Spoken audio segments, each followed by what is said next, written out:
Shalom, shalom, shalom, chers frères et sœurs, soyez les bienvenus dans cette nouvelle vidéo dans laquelle nous allons parler de la souillure. Alors je vous prie de regarder la vidéo du début jusqu'à la fin. Avant de continuer, nous allons prier le Seigneur. Père éternel, je te rends grâce pour toutes ces personnes qui vont regarder cette vidéo. Je prie que le Saint-Esprit les éclaire, les convainc, que le Saint-Esprit les édifie à travers cette vidéo et que toute la gloire te revienne. Au nom de Jésus-Christ. Amen. Alors, bien-aimés dans le Seigneur, comme je l'ai déjà dit, nous allons parler de la souillure. La souillure, quand on parle de la souillure, on voit la saleté. La souillure, c'est de la saleté. C'est comme une tache sur, sur quelque chose qui est propre. Quand une tache vient sur quelque chose qui est proche, qui est propre, vous allez voir que du coup, ça change l'image de la chose.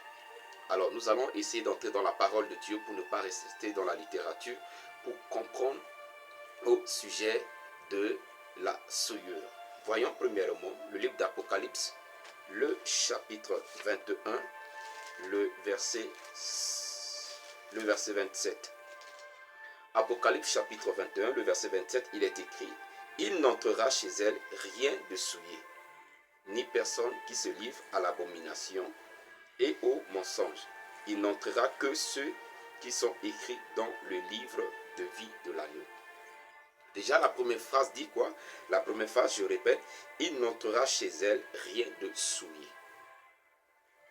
La parole de Dieu nous montre que tout ce qui est souillé ne peut entrer dans le paradis. Quand vous lisez ce même chapitre 21 à partir de verset 9, vous allez voir que l'apôtre Jean était en train de décrire le paradis, puisque le Seigneur lui a montré le paradis.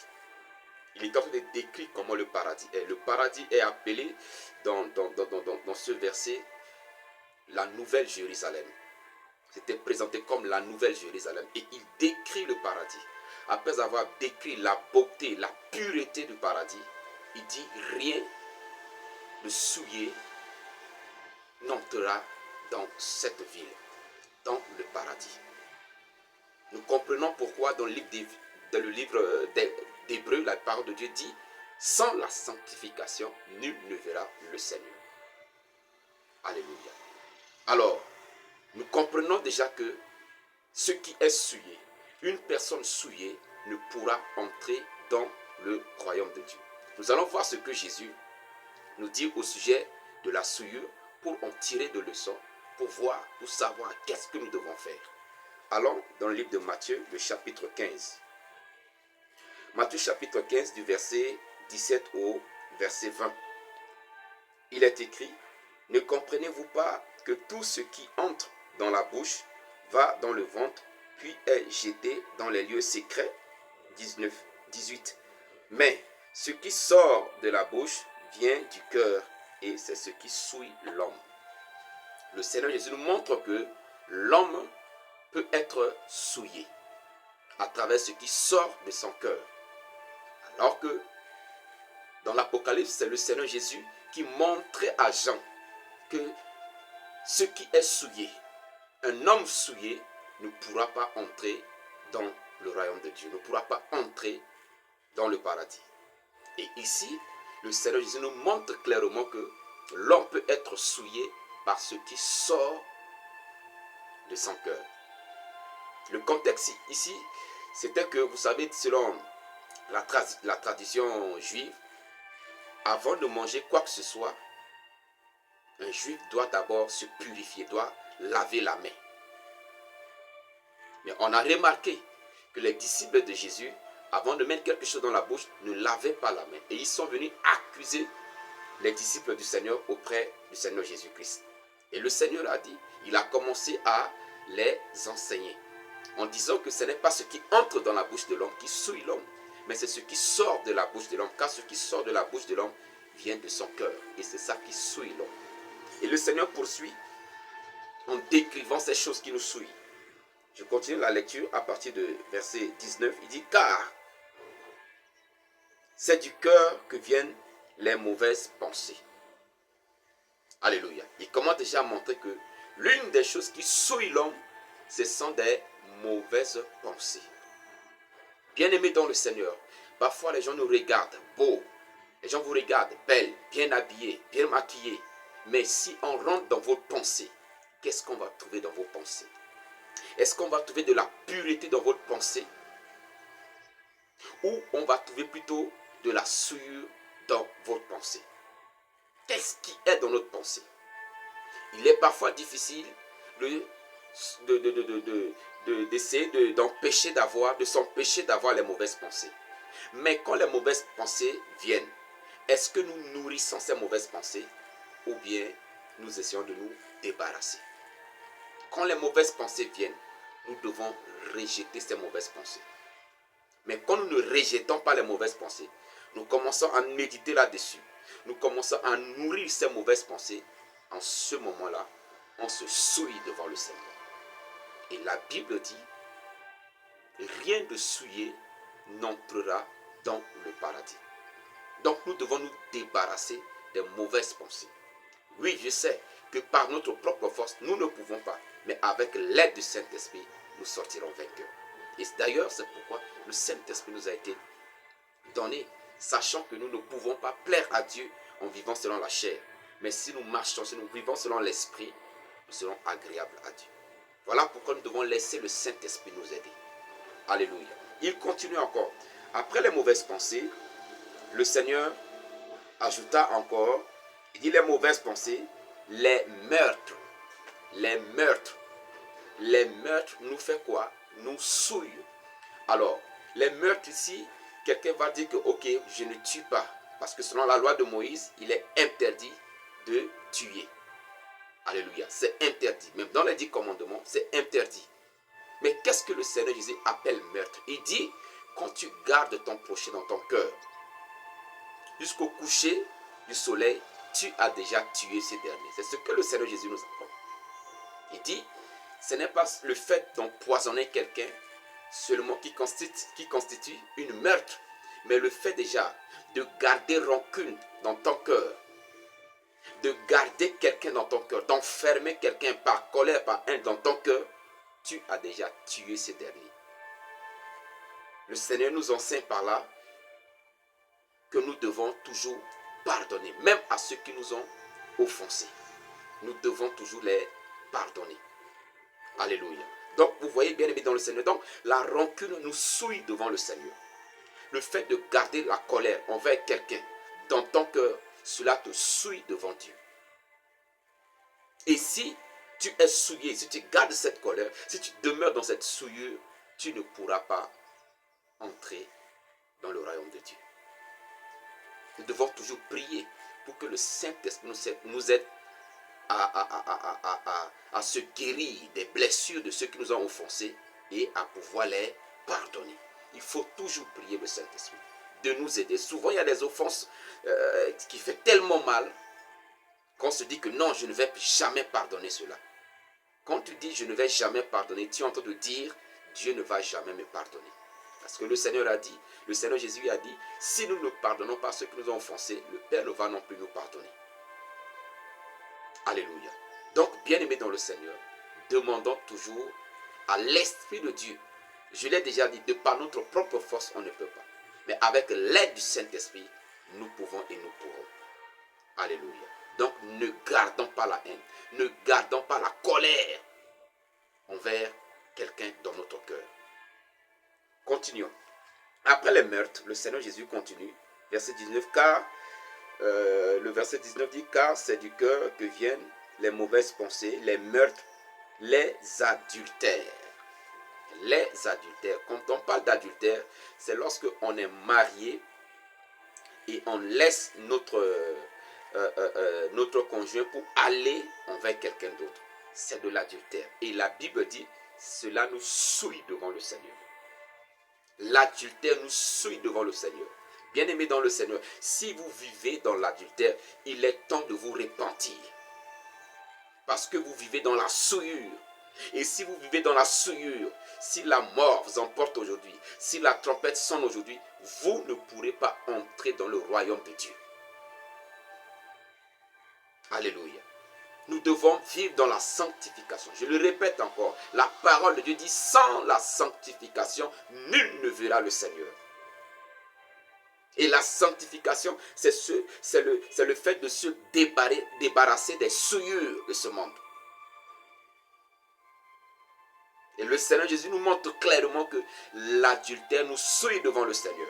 Les mauvaises pensées nous suivent devant le Seigneur. Les meurtres, le fait de garder les rancunes, garder colère envers quelqu'un, cela nous suit devant le Seigneur. Nous devons prier pour que le Saint-Esprit nous aide, bien-aimés dans le Seigneur. Il continue. Après les mauvaises pensées, les meurtres et l'adultère, le Seigneur cita encore les impudicités. Les impudicités. L'impudicité, ça regroupe beaucoup de choses. Tout ce qui est contre la moralité. Voilà pourquoi, quand vous lisez dans certaines versions, on parle de l'immoralité.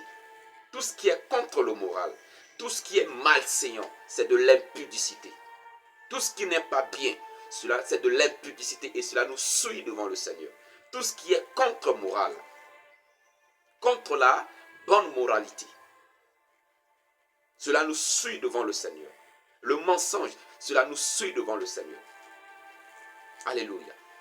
Parfois, nous sommes là, il y a des enfants de Dieu, vous allez voir même dans leurs ordinateurs, dans leurs portables, dans leurs téléphones, de la pornographie. Cela nous souille devant Dieu, bien-aimé dans le Seigneur. Cela nous souille devant Dieu. Ce sont des choses dont nous devons empêcher nos yeux de voir ces choses. Et s'il arrive par accident, oui, mais détournons-nous de ces choses. Quelqu'un va dire que mais ce n'est pas facile. Prions que le Saint-Esprit nous aide. Ce n'est pas facile, mais le Saint-Esprit est là pour nous aider. Alléluia. Il continue. Après l'impudicité, le Seigneur va ajouter encore, après l'impudicité, il dit les vols. Les vols. Le fait de voler nous souille devant le Seigneur. Et il y a plusieurs manières de voler. Les gens volent par escroquerie, les gens volent par mensonge, les gens volent en prenant ce qui ne les appartient pas d'une manière et d'une autre. Cela nous souille devant le Seigneur. Prendre quelque chose qui ne t'appartient pas sans demander, c'est du vol, bien-aimé dans le Seigneur. Utiliser le mensonge, c'est du vol. Utiliser le mensonge pour avoir quelque chose, cela nous suit devant le Seigneur. Alléluia. Donc nous devons faire très attention, bien-aimés dans le Seigneur. Le Seigneur Jésus va continuer encore. Il ne s'arrête pas là. Il continue encore. Après il dit quoi? Les faux témoignages. Les faux témoignages nous suivent devant le Seigneur. Combien même des serviteurs de Dieu, souvent dans leurs prédications, pour essayer d'attirer l'attention, pour essayer d'avoir de l'administration, de l'admiration plutôt des hommes, donnent souvent des faux témoignages. Parfois pour montrer que l'Esprit de Dieu est avec nous, pour montrer qu'on a l'onction, pour montrer qu'on est puissant, on donne souvent des faux témoignages. Non, j'ai fait tel miracle, ceci, cela, alors que c'est faux. Il y a des gens qui vont se lever pour donner des faux témoignages. La Bible dit, c'est le Seigneur Jésus qui parle. Si ce n'est pas Matthieu, c'est le Seigneur Jésus qui parle et il dit, les faux témoignages nous souillent devant Dieu. Bien-aimés dans le Seigneur. Souvent, quand on donne les faux témoignages comme ça, les gens nous admirent, on est content. On est content de voir les gens en train d'applaudir pendant que nous sommes en train de mentir. Mais la parole de Dieu dit, cela nous suit devant Dieu. Nous savons que Dieu opère les miracles. Nous savons que Dieu est grand. Mais cependant, on n'a pas besoin de mentir. Non. Il y en a même qui vont plus loin. Vont aller payer des gens, non, viennent donner témoignage comme ça, comme ça, comme ça, alors que c'est faux. Il y a des hommes de Dieu qui le font, les faux hommes de Dieu. Il ne faut pas dire des hommes de Dieu, mais les faux. Il ne faut pas mentir, bien-aimé dans le Seigneur. Alléluia. Cela nous souille devant Dieu. Continuons encore. Nous sommes au verset 20. Non, d'abord le verset 19, il dit aussi les calomnies. Les calomnies. Les calomnies, c'est quoi? Les calomnies, c'est comme les faux témoignages. Les calomnies, ce sont des quoi? Des critiques que nous faisons. Des faux critiques. Il faut bien préciser. Des faux critiques ou encore des faux témoignages que nous... je vais dire ça comment? Ce que nous disons de faux pour salir la réputation de quelqu'un. Beaucoup le font. Beaucoup le font. Si j'ai un problème avec X, je vais aller voir Y. Je vais commencer à dire des mauvaises choses sur X pour ne pas que Y ait confiance à X. Pour que Y se détourne de X. Pour que Y arrête de faire du bien à X. Et ce que je dis au sujet de X, ce sont des mensonges. Je dis des mauvaises choses pour salir sa réputation. Les calomnies. Combien de personnes passent leur temps à vouloir salir les autres, à vouloir salir les uns auprès des autres. Juste parce que je ne l'aime pas, juste parce que je suis jaloux de lui, juste parce que sa tête ne me plaise pas, et je vais aller mentir en son nom. Donner des faux témoignages à son sujet, pour le discréditer, pour salir à sa personne, salir sa réputation. Bien-aimé dans le Seigneur, la parole de Dieu dit, le Seigneur Jésus dit, la calomnie nous souille. Et si nous sommes souillés, nous ne pouvons et nous ne pourrons pas entrer dans son royaume. Le verset 20 dit quoi pour conclure? Le verset 20 dit, voilà les choses qui souillent l'homme, mais manger sans être lavé les mains, cela ne souille point l'homme. Alléluia. Bien-aimés dans le Seigneur, nous devons nous purifier devant le Seigneur. Nous devons nous purifier. Je suis en train de chercher ce verset. Je pense que je vais le trouver rapidement pour conclure. Ce verset d'Hébreu qui dit, voilà, Hébreu chapitre 12, le verset 14, il est écrit, recherchez la paix avec tous et la sanctification sans laquelle personne ne verra le Seigneur. Vivre dans la sanctification, c'est se débarrasser de la souillure, c'est se purifier devant Dieu. En vivant selon l'esprit, en marchant selon l'esprit, en marchant dans la vérité.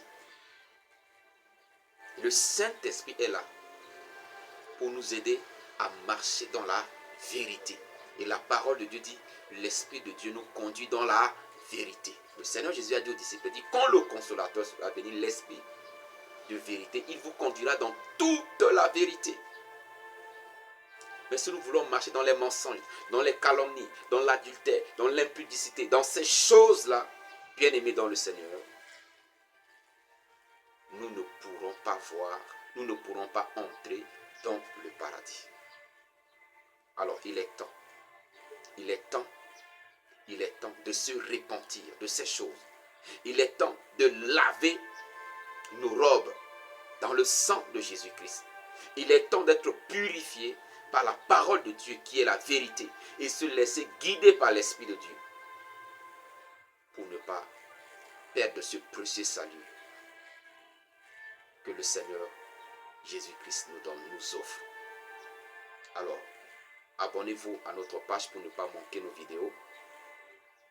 Partagez la vidéo si elle vous a édifié et laissez un commentaire selon votre compréhension. Nous lirons les commentaires. Les commentaires pourra aussi édifier quelqu'un, pourra aussi nous édifier. Que Dieu vous bénisse et rendez-vous dans la prochaine vidéo. Shalom à vous.